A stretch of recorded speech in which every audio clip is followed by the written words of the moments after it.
নাসরিন, তুই এই সন্ধ্যার সময় আমার বাড়িতে কি করছিস? তোমার বাড়িতে আসার জন্যে আমার আবার সময় অসময়ে দেখা লাগবে বুঝি? না না, সে হতে যাবে কেন? আমিও একা মানুষ, তোরা যখন তখন এলে আমারও ভালোই লাগে। একটু পুলি পিঠে বানিয়েছিলাম, তোমায় ছাড়া কি খেতে পারি বলো? পুলি পিঠে?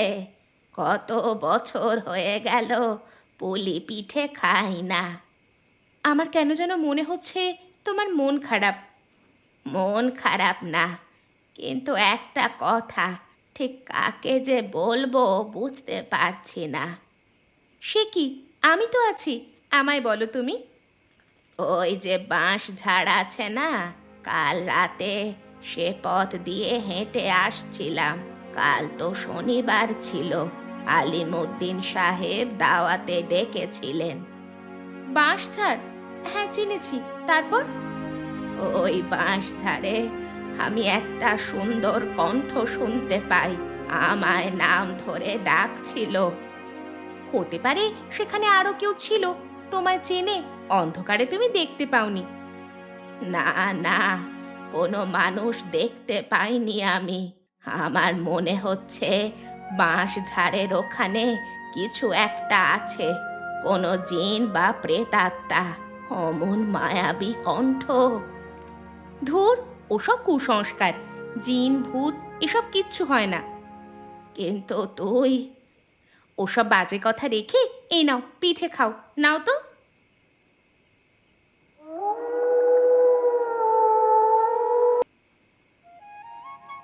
বুঝলে আশরাফ, আজ থেকে ৩৩ বছর আগে তোমার এই চায়ের দোকানের এই জায়গা একটা পরিত্যক্ত জঙ্গলে ছিল, বুঝলে?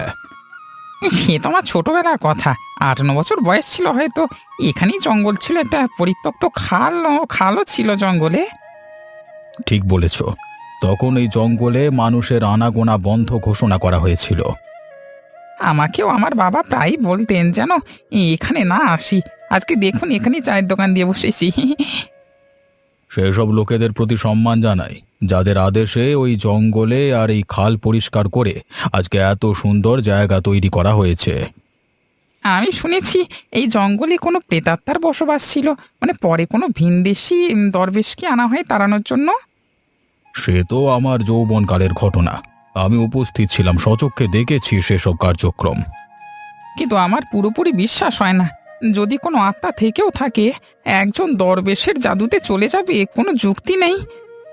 তুমি শুধু পড়ে থাকো যুক্তি নিয়ে, চাওলা নয়, যুক্তিবিদ্যার শিক্ষক হওয়া উচিত ছিল তোমার। হ্যাঁ, যা বলেছেন, আপনারা এখন যেমন গল্প কত খাওয়া উচিত ছিল ঠিক তেমনই।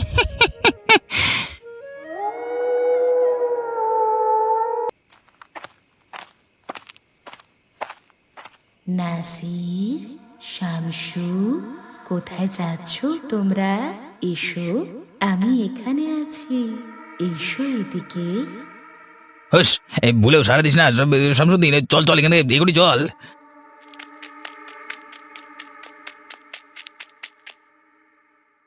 আরে নাসির, আমাকে বাধা দিলি কেন? আরে ওটা তো নাসরিন ভাবির গলার আওয়াজ ছিল। আরে না, তুই জানিস না, আমি শুনেছি ওই বাঁশ ঝাড়ে কোনো একটা মায়াবী জিন আছে। মায়াবী জিন? তুই কি পাগল হয়ে গেছিস নাসির? আজকাল এসব কেউ বিশ্বাস করে নাকি? তুই বুঝতে পারছিস না, আমি অনেক শুনেছি এরকম ঘটনা, যেই ওই ডাকে সাড়া দেয় আসে আর ফিরে আসতে পারে না। রাখতো এসব বাজে কথা, কে বলে এসব? আমি অনেকবার শুনেছি, কিন্তু ওই জিন যে কণ্ঠ নকল করতে পারে সেটা আমার জানা ছিল না। নিশ্চয়ই কোনো রহস্য আছে, আমি আসল রহস্য খুঁজে বের করবই।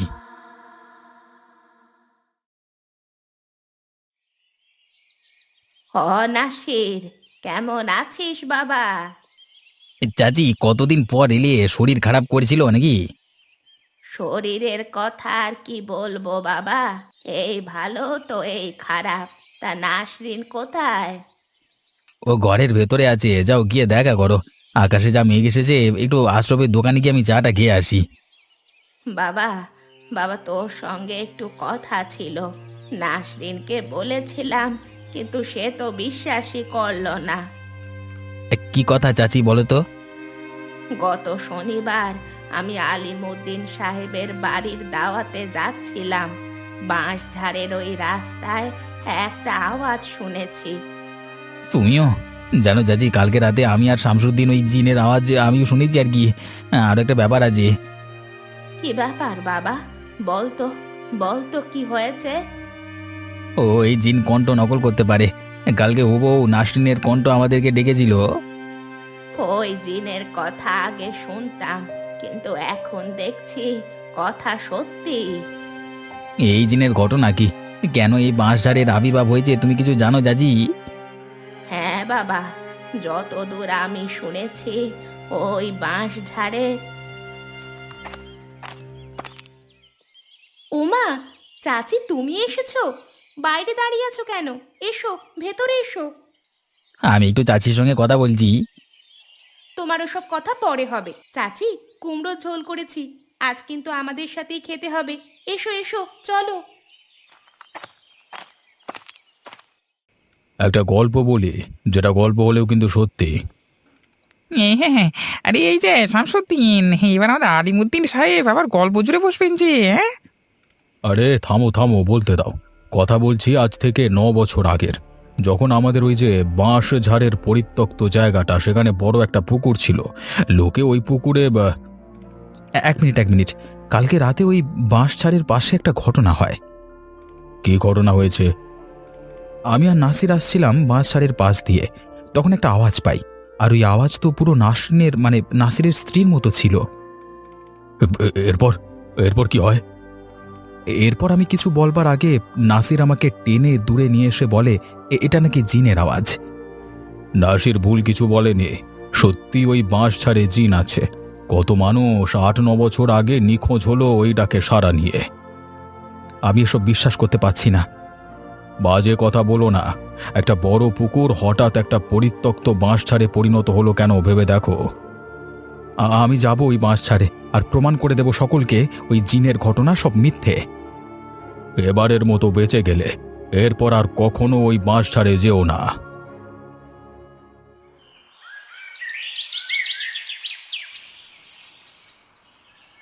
উফ, এই রাতের বেলা অন্ধকারের মধ্যে হেঁটে বিয়ে বাড়ি যাচ্ছি।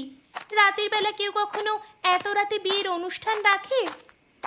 পায়েল, কোথায় যাচ্ছ তুমি? কে কে ডাকছে আমাকে? চিনতে পারছো না? এই যে, এই দিকে আমি। কে? কোথায়?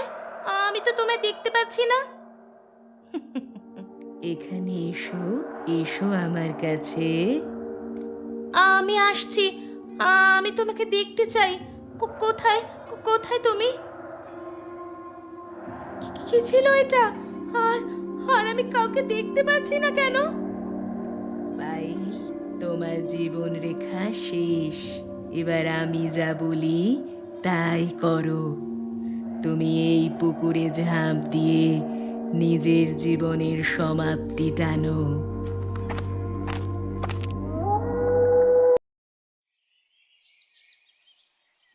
চাচি আছেন? আছি বাবা, আয় ভেতরে আয়। চাচি খবর শুনলেন কিছু? বাড়ি থেকেই তো বের হতে পারি না, কি আর খোঁজ খবর রাখবো বল? শরীর ঠিক আছে তোমার? এই চলছে, কতদিন আর বাঁচি ঠিক নেই। তুই বল, কি খবর? এই আজ প্রায় 1 মাস হলো এই যে আমাদের পাশের পাড়ার পায়েল আছে না, সে নিখোঁজ। বলছিস কি রে? কিভাবে হলো এসব? কেউ কিছুই জানে না, কিন্তু শুনলাম যেদিন নিখোঁজ হয়েছে না, সেদিন নাকি ওই নদীর পাশে বিয়ে বাড়িতে যাচ্ছিল। 1 মাস হয়ে গেল, এখনো খুঁজে পেল না? এ আবার কেমন কথা? কোথায় গেল? জানি না, সেদিন তুমি ওই বাঁশঝাড়ের ব্যাপারে কি যেন বলতে যাচ্ছিলে। ওই বাঁশ ঝাড় তোর মনে নেই? ওই বাঁশ ঝাড়ের ভেতরের পুকুরটায় আগে কত মানুষ যেত, কেউ মুখ ধুতে, কেউ কাপড় কাচতে। তা তো মনে আছে, আমিও তো বেশ কয়েকবার গিয়েছিলাম। হ্যাঁ, সেখানে একদিন জুবাইদা নামের এক মেয়ে ঝাঁপ দিয়ে আত্মহত্যা করেছিল। এরপর থেকে প্রতি শনিবার ওই পুকুরে কার যেন গলার আওয়াজ শোনা যেত। সেখান থেকে কি মায়াবী জিনের উৎপত্তি? হ্যাঁ, এজন্যই তো আস্তে আস্তে ওই পুকুরে লোকে যাওয়া আসা বন্ধ করে দেয়, আর ওই পুকুর একটা পরিত্যক্ত বাঁশ ঝাড়ে পরিণত হয়। আমি আসলে ভাবছিলাম যেখানে পায়েল যাচ্ছিল সেই পথে যেতে ওই বাঁশঝাড়টাও পড়ে। আর সেদিন নাকি শনিবার ছিল, পায়েল আবার এটা একটা ভাববার বিষয়। অনেক লোকেই এখনো এ বিষয়ে বিশ্বাস করে না, আর অনেকেই জানে না। আপনাকে খুব চিন্তাগ্রস্ত লাগছে। কি আর করব বলো, কেমন যেন সব এলোমেলো লাগছে। আমি শুধু শুনছি। কি হয়েছে আলিমুদ্দিন সাহেব, কি শুনছেন আপনি? এই যে গ্রামে এক এক মানুষ নিখোঁজ হয়ে যাচ্ছে। গতকালও শুনলাম একজন বৃদ্ধ লোককে খুঁজে পাওয়া যাচ্ছে না। কিছু বুঝতে পারছি না, মানুষগুলো এভাবে কেন নিখোঁজ হচ্ছে আর তাদের খুঁজেও পাওয়া যাচ্ছে না কেন? আমি তো ভাবছি গ্রামে আবার কোনো চোর ডাকাতের দলের আবির্ভাব হলো কিনা। সেটা হতে পারে না, কারণ তা যদি হতো থানায় চুরি ডাকাতির মামলা বেড়ে যেত আর মানুষগুলোকে খুঁজে পাওয়া যেত।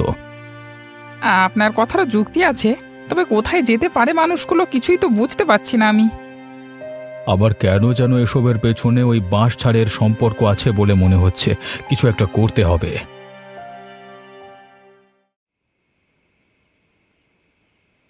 আজকে শনিবারের রাত, আজকে এই বাঁশঝাড়ের ভেতরে গিয়ে আমি দেখব কি আছে এই বাঁশঝাড়ে।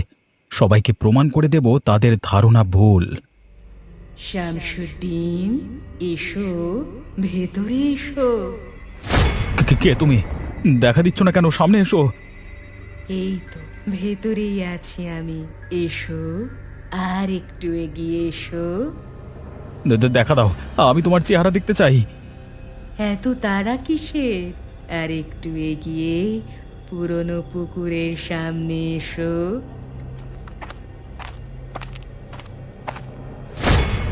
ছাড়ো, ছাড়ো, আমাকে ছেড়ে দাও।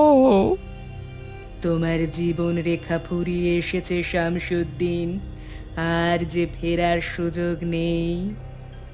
আমার ভুল হয়ে গেছে, আমি আমি আমি বাঁচতে চাই। আমাকে বেরো না, বেরো না। ভুল যখন করেই ফেলেছ, এবার জীবন দিয়ে সে ভুলের মাসুল যে তোমায় দিতে হবে। এক এক করে সকলে মরবে, কেউ বাকি থাকবে না। পুরো গ্রাম আমি তছনছ করে দেব।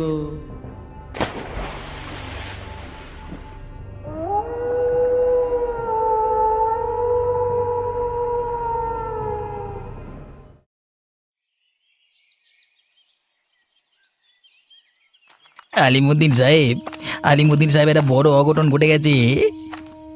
কি হয়েছে নাসির? আজকে সকালে শামসুদ্দিনকে কোথাও খুঁজে পাওয়া যাচ্ছে না। খুঁজে পাওয়া যাচ্ছে না? কি বলছো কি তুমি? হ্যাঁ, আজকে আমি ও বাড়িতে গেছিলাম, সেখানে ছিল না। শুরুতে ভাবলাম হয়তো কোথাও গেছে, পরে কয়েকজনের থেকে শুনলাম কালকে রাতে ওকে শেষবার দেখা দিয়েছিল তারা। এসবে কি হচ্ছে কি? প্রতিদিন এত মানুষ, আজকে শামসুদ্দিন যে আরে গ্রামে মানুষ নিখোঁজ হচ্ছে, আমার খুব ভয় লাগছে। কি করবো ঠিক বুঝতে পারছি না।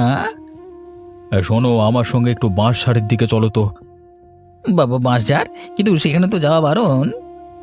আবার তীক্ষ্ণ সন্দেহ, ওই বাঁশঝাড় আর পরিত্যক্ত পুকুরের সঙ্গে লোকেদের নিখোঁজ হওয়ার কোনো সম্পর্ক আছে। চলো আমার সঙ্গে। যদি কোনো অঘটন হয় তখন কি করবো আমরা? আমাদের ভয় পেলে চলবে না নাসির। আমরা ভয় পেয়ে চুপ করে থাকলে গ্রামের না জানি আর কত লোক এভাবে নিখোঁজ হবে। আচ্ছা, বেশ, তবে চলুন গিয়ে খুঁজে দেখি সন্দেহভাজন কিছু পাই কি না। হ্যাঁ চলো, এবার হয়তো কোনো সমাধান হবে, নয়তো এই গ্রাম জনশূন্য হয়ে পড়বে। এই চাচি, কোথায় যাচ্ছেন এ সময়? যাচ্ছি বাবা, একটু নাসিরের বাড়ির দিকে যাচ্ছি। একটু কথা আছে নাসিরের সাথে। শামসুদ্দিনের খবর শুনেছেন? শামসুদ্দিন? ওই যে নাসিরের সাথে প্রায় দেখি, সে? হ্যাঁ, ওকে নাকি আজকে সকাল থেকে খুঁজে পাওয়া যাচ্ছে না। বলো কি? হ্যাঁ চাচি, আমাকে নাসির এসে বলল তন্ন তন্ন করে খুঁজছে, কোথাও পাওয়া যাচ্ছে না। আজকাল এভাবে চোখের পলকে মানুষজন নিখোঁজ হচ্ছে, কোনো বড় বিপদ হতে চলেছে একটা। হ্যাঁ, আমি কাউকে বলিনি, কিন্তু শামসুদ্দিন আমাকে প্রায়ই বলতো ও নাকি ওই বাঁশঝাড়ের দিকে কোনো একদিন যাবে। বাঁশঝাড়? কোনো বিকার কাজই হবে ওই বাঁশঝাড়ে যেতে চাওয়া, কিন্তু আদেও কি সেখানে গেছে নাকি কোনো রহস্য আছে ঠিক বুঝলাম না। নাসির মনে হয় এখন আলিমুদ্দিন সাহেবের বাড়িতে গেছে। গ্রামের সকলের উচিত একত্র হয়ে উদ্যোগ নিতে, ওই বাঁশঝাড়টা নিশ্চিহ্ন করে দিতে। কে আর করবে, সকলেই নিজের প্রাণের মায়া আছে। আমি আরো ভাবছিলাম নাসিরের সঙ্গে এই প্রসঙ্গে কথা বলবো, এরই মধ্যে এই দুঃসংবাদ শুনতে হচ্ছে। নাসিরকে এখন আপনি পাবেন না, আপনি এখানে বসুন, এক কাপ চা খান। আর প্রতিনিয়ত মানুষ এভাবে নিখোঁজ হতে থাকলে তো গ্রামে কোনো মানুষই আর থাকবে না। আশা করছি যেন শামসুদ্দিনকে খুঁজে পাওয়া যায়।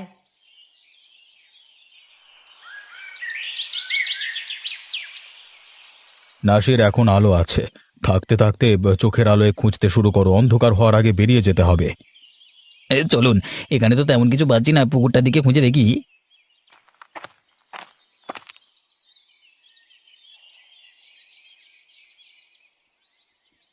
নাসির, এই যে দেখো একটা জুতো। হায় হায়, এটা তো শামুর জুতো। বলো কি? শামুর জুতো কেন হবে? বিশ্বাস করুন, এই জুতোটা শামসুদ্দিনের, আমি দেখা মাত্র চিনতে পেরেছি। তুমি এত নিশ্চিত কি করে?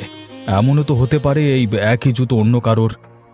আমি নিশ্চিত, কারণ এই যে দেখুন, আমার পায়ে ঠিক একই জুতো, মাত্র কদিন আগেই আমি আর শামসুদ্দিন বাজার থেকে একই জুতো কিনে এনেছি। সত্যি তো, এ তো হুবহু একই। তার মানে এটা নিশ্চিত শামসুদ্দিন এখানে এসেছিল, কিন্তু ও কোথায়? আর একটু খুঁজি, আমার কেন যেন মনে হচ্ছে এখানে আরো কোনো প্রমাণ আমরা খুঁজে পাবো। আলিমুদ্দিন সাহেব, এই যে দেখুন, এখানে ঘাটের পাশে এই যে ছোপ ছোপ রক্তের দাগ দেখতে পাচ্ছি। হ্যাঁ তাই তো, দেখে তো মনে হচ্ছে একেবারে তাজা রক্ত। অবশ্য কোনো জন্তু জানোয়ারের রক্ত হতে পারে। না নাসির, শামসুদ্দিনের নিখোঁজ হওয়া, এখানে শামসুদ্দিনের জুতো পাওয়া, আর এখন রক্ত, কোনো কোনো সম্পর্ক আছে। কি ধরনের এই সম্পর্ক থাকতে পারে? তাহলে কি ওই মায়াবী জিন এসবের জন্য দায়ী? সন্ধে হয়ে আসছে, এখানে থাকা ঠিক হবে না, আর এটাকে জন্তু জানোয়ারের রক্ত বলে উপেক্ষা করবার সুযোগ নেই। হ্যাঁ, চলুন আমরা বের হয়ে যাই এখান থেকে। একজন আছে যে আমাদের এই সমস্যা থেকে উদ্ধার করতে পারে। তাই নাকি? কে সে? এসো আমার সঙ্গে, একটা পরিকল্পনা আছে আমার মাথায়, এখান থেকে বেরিয়ে বলছি।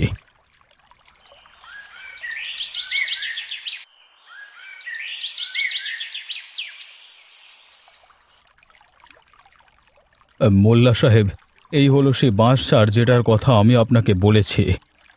আমাদের ধারণা এই বাঁশঝাড়ে সেই জিন সকলে নিখোঁজের পেছনে দায়ী। কোনো একজন আমাকে গুছিয়ে বলুন, এই বাঁশঝাড়ের মূল সমস্যা শুরু কোত্থেকে? আমাদেরই গ্রামের এক মেয়ে জুবাইদা 9 বছর আগে এই পুকুরে ঝাঁপ দিয়ে আত্মহত্যা করেছিল। তখন থেকে অনেকে শনিবারে ওই মায়াবী জিনের আওয়াজ শুনতো। কথিত আছে যে যারা ওই ডাকে সাড়া দেয় তারা আর কখনো ফেরেনি। আমি কতবার করে শামসুদ্দিনকে বললাম একা এই বাঁশ ছাড়ে না আসতে, আর কোনো আওয়াজ শুনলে সাড়া না দিতেও শুনলো না। ও অযথা এখন এসব কান্নাকাটি জুড়ে বসবেন না, কথা শুনতে দিন। ওর বন্ধু তো, তাই একটু আবেগপ্রবণ হয়ে উঠেছে। কেউ কখনো ওই মায়াবী জিনকে দেখেছে বলে শুনেছেন? শুধু আওয়াজই শুনেছে বলে আমাদের জানা, কিন্তু যারা নিখোঁজ হয়েছে তারা দেখতে পেয়েছে কিনা সেটা আর কি করে বলবো।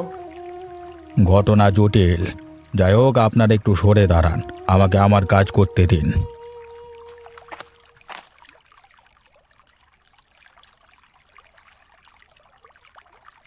কোনো উপায় আছে এর থেকে রেহাই পাওয়ার? এখানে একটা আত্মার বসবাস আছে সেটা নিশ্চিত। আমি এই জায়গা বন্ধক করে দিচ্ছি। এই তাবিজ এই পুকুরে যে কোনো 5 দিকের মাটিতে পুঁতে দেবেন এবং বাঁশঝাড়গুলো সব পরিষ্কার করে সরিয়ে ফেলবেন। মোল্লা সাহেব, যারা নিখোঁজ হয়েছে তারা? শুনতে দুঃখজনক হলেও তাদের আশা ছেড়ে দিন, তারা আর ফিরবে না। এই পুকুরটা রাখা যাবে না, এটা অভিশপ্ত পুকুর। আমি ঠিক বুঝতে পারছি না। যত দ্রুত পারা যায় এই পুকুর ভরাট করে ফেলুন। একবার এই পুকুর থেকে বাঁশঝাড় সরিয়ে তাবিজগুলো পুঁতে দিলেই গ্রাম বিপদমুক্ত। কিন্তু আমার বন্ধু সারা জীবনের জন্য চলে গেল, আর আগে এটা করলে আজকে সে বেঁচে থাকতো। এবার সকলে মিলে এই বাঁশঝাড়ে নিখোঁজ হওয়া সব নিরীহ প্রাণের জন্য প্রার্থনা করুন।